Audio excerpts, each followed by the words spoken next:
હવે નજર કરીએ એક સ્પોર્ટ્સ અહેવાલ પર।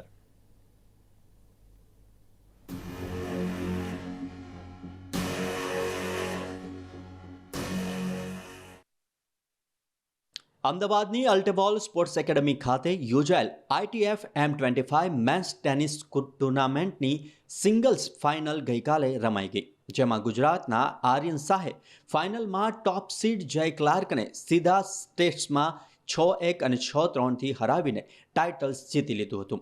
આ સાથે જ આર્યને પોતાની કારકિર્દીનું પ્રથમ સૌથી મોટું ટાઇટલ અમદાવાદમાં જ જીતવાની એક યાદગાર સિદ્ધિ પણ મેળવી હતી। શનિવારે રમાયેલા મેન્સ ડબલ્સ ફાઇનલમાં ઓસ્ટ્રેલિયાના કોડી પીટરસન અને ભારતના આદિલ કલ્યાણપુરની જોડીએ સંઘર્ષમય ફાઇનલમાં અમેરિકાના નિક ચેપલ અને કઝાકિસ્તાનના ગ્રિયોરિયલ અને લોમાકિનની જોડીને હાર આપી હતી। તો 23થી 31 માર્ચ સુધી રમાયેલ ટુર્નામેન્ટનું ઉદ્ઘાટન રમતગમત મંત્રી હર્ષ સંઘવીએ કર્યું હતું। હું એક ઇન્ટરનેશનલ લોન ટેનિસ પ્લેયર છું અને છેલ્લા 10 વર્ષથી આ સ્પોર્ટમાં જોડાયેલો છું। લાસ્ટ વીક અમદાવાદમાં એક ઇન્ટરનેશનલ મેન્સ ટેનિસ ટુર્નામેન્ટ થઈ હતી $30,000ની। એમાં હું વિજેતા થયો હતો। ફાઇનલમાં મેં બ્રિટિશર જે ક્લાર્કને હરાવ્યો હતો 6-1, 6-3ના સ્કોર લાઇનથી। એ બ્રિટિશરનો રેન્ક હમણાં વર્લ્ડમાં મેન્સમાં 267 છે અને આ જીત મારા માટે બહુ સરસ હતી, કેમ કે મારા કોન્ફિડન્સ અને મારા રેન્કિંગમાં બહુ મદદ કરે છે।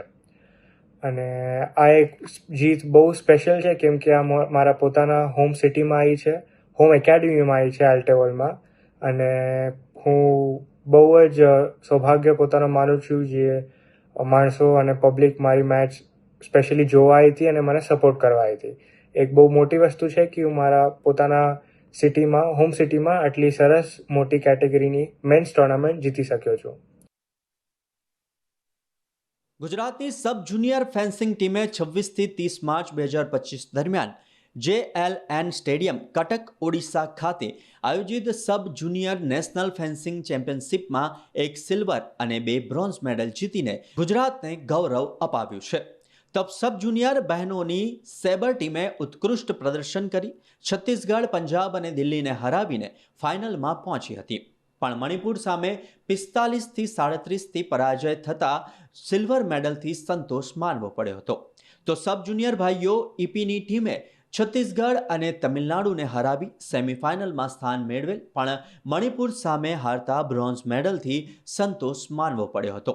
તેમજ સબ જુનિયર ભાઈઓ સેબર ટીમે પણ બ્રોન્ઝ મેડલથી સંતોષ માનવો પડ્યો હતો।